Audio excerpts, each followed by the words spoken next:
I need to start from the beginning. I need to try and make sense of it, for my own sake. For as long as I can remember, my life has been governed by one unbreakable rule. It was never spoken aloud, never written down, never explained. It was a rule learned through punishing silence, through the sharp, warning glances of my father, through a pressure in the atmosphere so thick you could feel it on your skin. The rule was simple. We do not acknowledge her. She was my mother. She lived in the house with us. She was as solid and real as the dining table we sat at every night, or the stairs I climbed to my bedroom. But to my father, and by extension to me, she was a ghost we had agreed not to see. Every morning she would be in the kitchen when I came down for breakfast.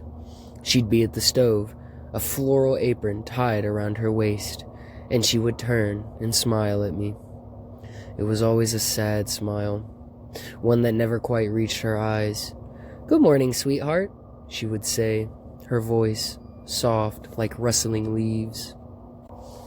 And every morning I would look right through her, my gaze fixed on the coffee pot on the counter behind her. I'd grab a bowl from the cupboard, pour my own cereal, and sit at the table. My father would already be there, hidden behind his newspaper, a silent monolith. She would sigh, a tiny deflated sound, and place a third plate on the table between us, a plate of scrambled eggs or pancakes, always cooked perfectly, always destined to grow cold. We would eat our breakfast in silence. The only sounds are the scraping of spoons against ceramic and the rustling of my father's newspaper.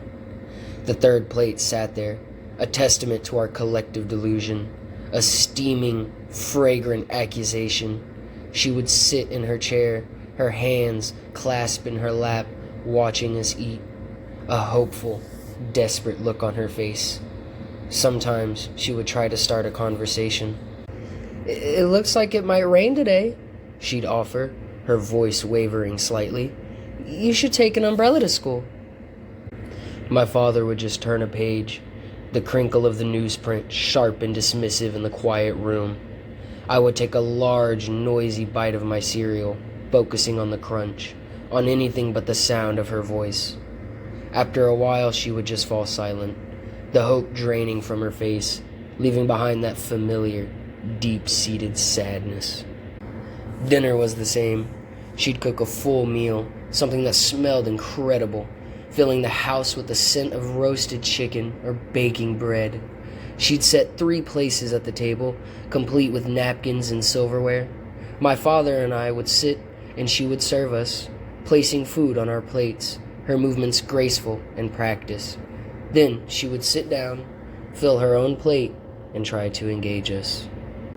"How was your day at work?" she would ask my father. He would grunt, his attention fixed on cutting his meat into precise geometric shapes. "In school, did you have that big test today?" she would ask me. I would mumble something non-committal, my eyes glued to my plate, shoveling food into my mouth to avoid having to speak. The charade was suffocating. It was a constant, exhausting performance.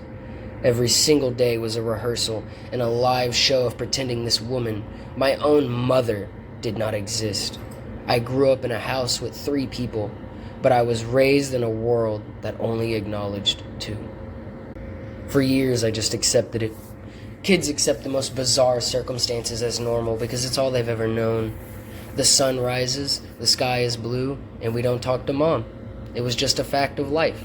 I learned to tune her out, to blur her form at the edges of my vision. She became a piece of the background, like a painting on the wall you no longer notice. But as I got older, moving into my late teens and then my early 20s, the acceptance began to curdle into something else.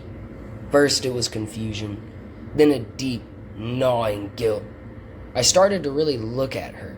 I saw the fine lines of sorrow etched around her eyes. I saw the way her shoulders slumped when we ignored her, the way she would sometimes touch the back of my father's chair as she passed, a longing for contact that was never returned. I saw a woman who was profoundly, devastatingly lonely, trapped in her own home. My perception of my father shifted too. The silent, stoic man I had once seen as a protector started to look like a tyrant. His rule was strange, cruel. It was a calculated, daily act of emotional violence. What had she done to deserve this? Had she had an affair? Had she done something unforgivable that I was too young to remember? Whatever it was, this punishment seemed monstrously out of proportion. It was a cold, quiet form of torture, and he had made me his accomplice. The resentment built slowly, a pressure behind my ribs. I started having trouble sleeping. I'd lie in bed and hear the faint sounds of her weeping from their bedroom. It was a soft, muffled sound, the kind of crying you do when you're trying not to wake anyone, and it broke my heart. How could my father lie beside her every night, hear that, and do nothing? What kind of man was he? I began to see his actions as a grotesque form of misogyny, an exertion of absolute control. He had erased her. He had stripped her of her voice, her presence, her very existence within the family she had built, and I had helped him. Every silent breakfast, every ignored question, I was tightening the screws. The breaking point came last Tuesday. It was a miserable, rainy day, the kind that makes the whole world feel gray and damp. I was in the living room, trying to read, but the words just swam on the page. She came in and stood by the window, watching the rain streak down the glass. She wasn't trying to talk to me. She was just standing there, looking out at the world she was a part of, but couldn't seem to touch. She started humming, a simple, sad little lullaby. It was a melody that felt vaguely familiar, like a half-remembered dream. I felt a lump form in my throat. I watched her reflection in the dark window pane, a translucent figure against the storm-tossed trees outside. Her shoulders were shaking almost imperceptibly. She was crying again, silently. Something inside of me snapped. Years of pent-up guilt, a quiet rebellion, of love for this woman I wasn't allowed to know. All of it came rushing to the surface. It was wrong. This whole thing, this whole life was fundamentally, grotesquely wrong. I couldn't be a part of it anymore. I waited. I waited until I heard my father's car pull out of the driveway for his weekly trip to the hardware store. It was a ritual for him. Every Tuesday evening, a couple of hours to himself, the house fell into a new kind of silence, one that wasn't enforced but was simply empty. Except it wasn't empty. She was still there. I found her in the kitchen, washing the dinner dishes, her back to me. My heart was stammering against my ribs so hard I felt like she must be able to hear it. My mouth was dry. It felt like I was about to break a law of physics, like the universe itself might fracture if I spoke. I took a deep breath. "Mom?" The word felt alien in my mouth, heavy and clumsy. She froze. Her hands, submerged in the soapy water, went completely still. The silence that followed was more profound than any I had ever experienced in that house. It stretched for what felt like an eternity. Slowly, she turned around. Her face was a mask of disbelief. Her eyes, wide and glistening with tears, were locked on mine. She looked at me as if she were seeing a miracle. Her lips parted, but no sound came out. She just stared, her expression shifting from shock to a dawning, radiant joy that was so pure it was painful to watch. You can see me?" she whispered, her voice choked with emotion. A single tear traced a path down her cheek. "Oh, my sweet boy, you can finally see me." Her words confused me. They landed strangely, not quite fitting the situation. I took a step closer. "What are you talking about?" I said, my own voice unsteady. I've always seen you. I see you every day." Her brow furrowed in confusion, but the smile never left her face. It was as if she couldn't bear to let it go. But you never looked at me. You never spoke." "Dad," I said, the word tasting like poison. It was him. He told me not to. It was his rule. I was a kid. I was scared. I didn't know what to do. But I'm not a kid anymore, and it's wrong. What he's doing to you is wrong. Understanding washed over her face, followed by a shadow of that old sadness. She reached out and took my hand. Her skin was cold, surprisingly so, like marble that had been left in a cellar. But her grip was firm, real. "Your father," she began, her voice trailing off. She shook her head. "He's had a hard time. He does what he thinks is best. But it's okay now. It's okay. This can be our secret, can it? Just between us?" I nodded, my throat too tight to speak. The relief that flooded me was immense, like I'd been holding my breath my entire life and had finally been allowed to exhale. We stood there for a long time, just holding hands in the quiet kitchen. She told me how much she loved me, how she had watched me grow up, proud of the man I was becoming. She asked me about school, about my friends, about my life. It was a torrent of questions, years of unspoken love and curiosity pouring out of her. We talked until we heard the sound of my father's car on the gravel driveway.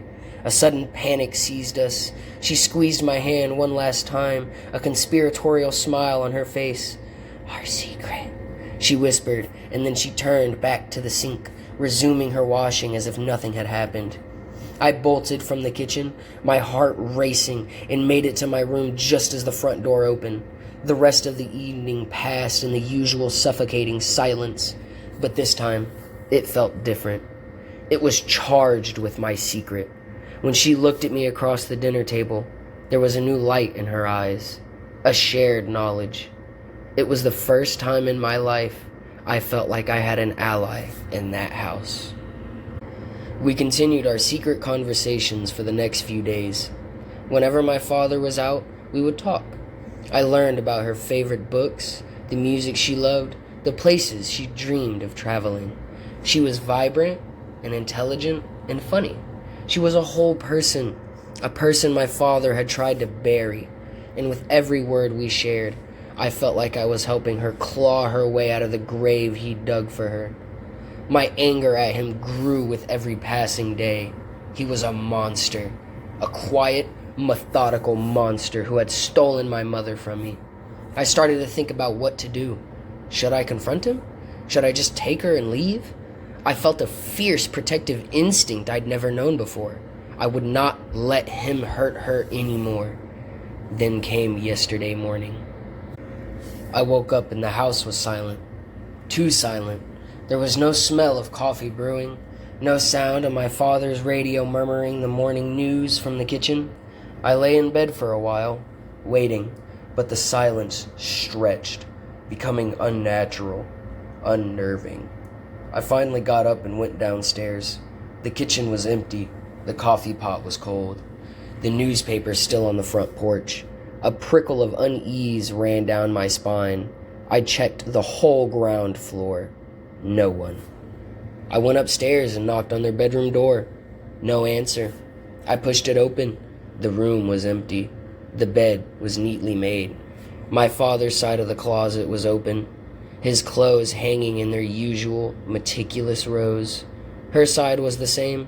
Nothing seemed out of place, yet the absence of them was a screaming void. Panic started to set in. I checked the garage. His car was gone. My first thought was that he'd left early for work, but he never did that without telling me. And where was she? Did he take her somewhere?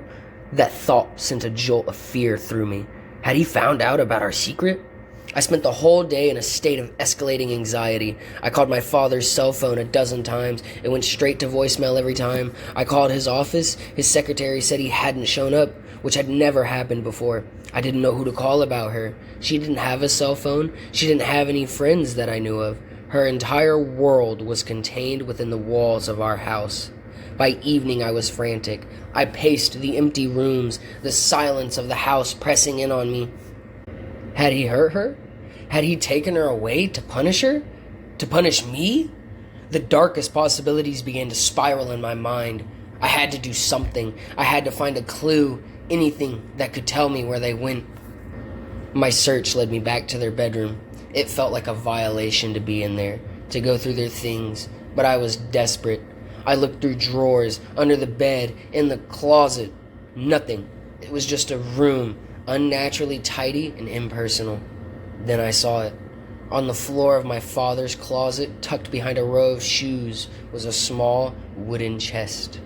I had never seen it before. It was unlocked. My hands trembled as I lifted the lid. Inside were journals, a stack of them, all identical black, leather-bound notebooks, the kind my father used for work. I pulled out the one on top. His neat, precise handwriting filled the page. The first entry was dated over 15 years ago. I sat on the edge of their bed, the scent of his cologne still faint on the pillows, and I began to read. October 12th. It's been a year since the accident. The house feels so empty, a hollowed-out shell. I look at my son, and I see her eyes, and the pain is so fresh it's like it happened yesterday. He's only 3, too young to understand. He just asked for Mama. How do I explain to a 3-year-old that she's never coming back? The police report called it a freak accident, a downed power line in the storm. Wrong place, wrong time. It doesn't feel like a freak accident. It feels like a theft. The world has stolen her from us. My blood ran cold. I read the entry again, and then a third time. An accident? She died? No, it was impossible. I had just spoken to her yesterday. I had held her hand. It was a mistake, a different journal, something. But it was his handwriting, his room. I kept reading, a sense of dread coiling in my stomach. May 3rd, 2 years later. He did it again today. He was playing in the living room with his blocks, and he just stopped and pointed toward the kitchen. He said, "Mama is making cookies." I went in, of course. The kitchen was empty. I told him Mama was in heaven, like we've practiced. He just shook his head. "No, she's right there," he said, and he described her. He described the yellow dress she was buried in. I felt a coldness spread through me that had nothing to do with the temperature in the room. He's 5. His imagination is running wild. That's all it is. May 28th. It's not his imagination. He talks to her every day now. I've started to see glimpses. A flicker of movement in the corner of my eye when he says she's walking past. A faint scent of her perfume in a room she supposedly just left. This morning I was in the hall, and he was in his room, chattering away. I asked him who he was talking to. "Mama," he said. "She's singing me a song." And then I heard it, faintly, through the door. A lullaby. The one she used to sing to him. I almost threw up. June 15th. I confronted it today. My son was sitting on the sofa talking to the empty space next to him. I stood in the doorway and I said her name. I asked her what she wanted. My son looked at me, his eyes wide with fear, and the air in the room grew heavy, cold. A pressure built against my eardrums. I felt a sense of malevolence, of pure hatred directed at me. It looked like her. It sounded like her. But when I forced myself to look at the spot my son was staring at, I saw it, just for a second. The shape of her was there, but the eyes were black pits, empty and ancient and wrong. This thing is not my wife. My wife is gone. This is something else, a parasite wearing her memory. My breath hitched in my chest. I felt a wave of nausea. This was insane. He was insane. He was grieving. He had gone mad. That had to be it. I gripped the journal tighter, my knuckles white. July 1st. I've tried everything. Priests, mediums, paranormal investigators. They either think I'm crazy or they leave the house pale and shaken, telling me they can't help me. One of them told me it's a mimic, a shade. He said it's drawn to the grief, to my son's energy. And it seems it will never leave us. Even if we leave this place, it will just follow. He said the worst thing we can do is give it what it wants. Acknowledgement. Attention is sustenance. Recognition is power. If we feed it, it will grow stronger. It will latch onto him. It will consume him. So I have a plan. It's a terrible, cruel plan. It will make my son hate me. It will make me a monster in his eyes. But it's the only way I can think of to protect him. We have to starve it. We have to pretend it isn't there. We have to cut off its food supply. We will not look at it. We will not speak to it. We will not acknowledge its existence. We will live in a house with a ghost and pretend we are alone. May God forgive me for what I am about to do to my own child. The journal fell from my hands, landing with a soft thud on the carpet. The room was spinning. Every memory of my childhood, every silent dinner, every sharp glance from my father, it all rearranged itself in my mind into a new and terrifying picture. I scrambled for the last journal, the one from this year. My hands were shaking so violently I could barely turn the pages. I found an entry from last week. Tuesday. He spoke to it tonight. I knew it was coming. I've seen the way he's been looking at it lately. The guilt in his eyes. He thinks I'm the villain. I suppose I am. I would rather he hate me and be safe than love me and be lost. But now he's broken the rule. He's opened the door. When I came home, the air in the house was different. Thicker. Charged. And it looked stronger. More solid. The sadness in his eyes had been replaced by something else. Triumph. I have to end this. The old man, the one who called it a mimic, he gave me a final option, a last resort. He said if it ever got a true foothold, if it ever fed enough to become fully anchored here, there was a ritual, a way to bind it. But it requires a sacrifice, a trade, an anchor for an anchor. He told me it would probably kill me, but what life have I been living anyway? A jailer in my own home, hated by my own son. If this is the price to set him free, I will pay it. He's talking to it again. I can hear them whispering in the kitchen. I love you, my son. I hope one day you'll understand. I hope you'll forgive me. That was his last entry. So his disappearance, and the car being gone. He went to perform the ritual, to sacrifice himself, to save me from the thing he said it took my mother's form. My blood turned to ice water. I thought of her hand in mine, how cold her skin was. I thought of her words, "You can finally see me," as if my sight was something to be earned. I thought of her triumphant eyes across the dinner table. And then I heard it, a soft, sweet sound from the bottom of the stairs. Humming, that strange little tune she was humming by the window. A floorboard creaked in the hallway downstairs. Then another. I scrambled off my bed, my body acting on pure instinct, and I threw the lock on the door open. The click sounded deafeningly loud in the silence. I backed away from the door, my heart trying to beat its way out of my chest. My eyes darted around the room, looking for an escape that wasn't there. The window was 2 stories up. Her footsteps were on the stairs now, slow, deliberate, not the light, almost soundless way she used to move. These steps had weight. They had substance. She was stronger now. I had made her stronger. The humming stopped right outside the door. "Sweetheart?" Her voice. It was my mother's voice, but it was different. It was coated in a thick, cloying sweetness that made my skin crawl. "Are you in there? I was so worried. I woke up and the house was empty." I pressed myself against the far wall, my hand over my mouth to stifle my own ragged breathing. "I talked to your father," she called through the door. The sound was so clear, it was like she was standing right next to me. "He called. He's so sorry, honey, for everything. He explained it all. He knows he was wrong to keep us apart." My mind screamed, "Liar, liar, he's gone. You know he's gone." "He said he just needs a few days to clear his head," the sweet voice continued. "But he gave us his blessing. He wants us to finally have time together. Just you and I. Isn't that wonderful?" Silence. I held my breath, praying she would think I wasn't here, that she would just go away.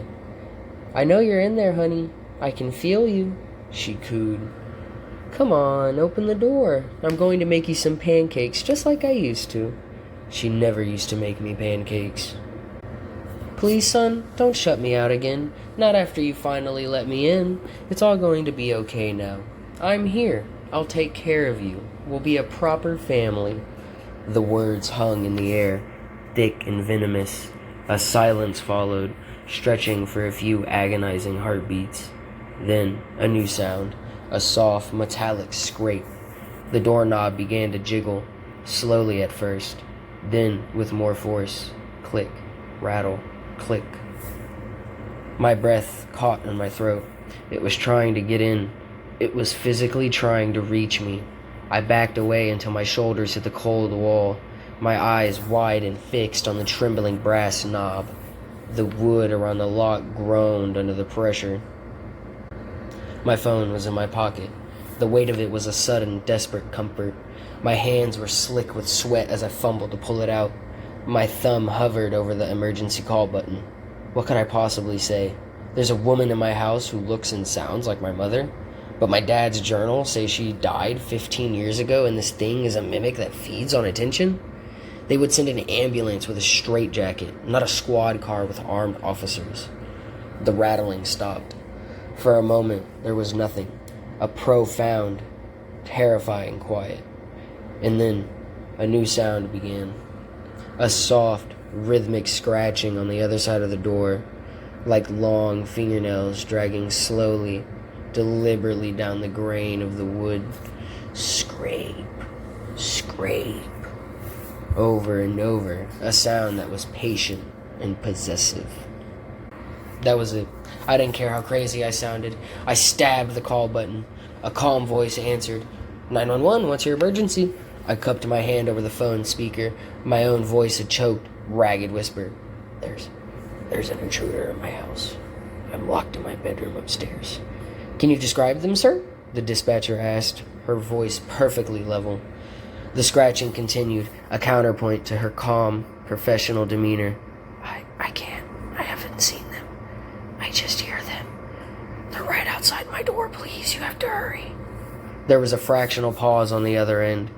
A unit is on its way, sir. Can you stay on the line with me? No, I whispered, my eyes locked on the door. I can't make any noise. I ended the call before she could protest. The scratching stopped the instant the call disconnected, as if it heard, as if it knew. The silence that rushed back in was somehow heavier, more menacing than before. It's waiting. It knows I've called for help. It knows its time might be limited. Or maybe it's just enjoying this. I'm trapped in this room. I've called the police and I don't know if they can even do anything.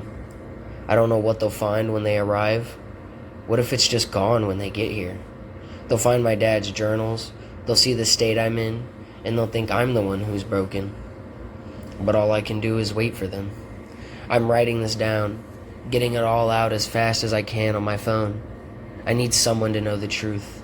I need you to know what really happened, in case they don't believe me, in case something bad happens to me before they get here.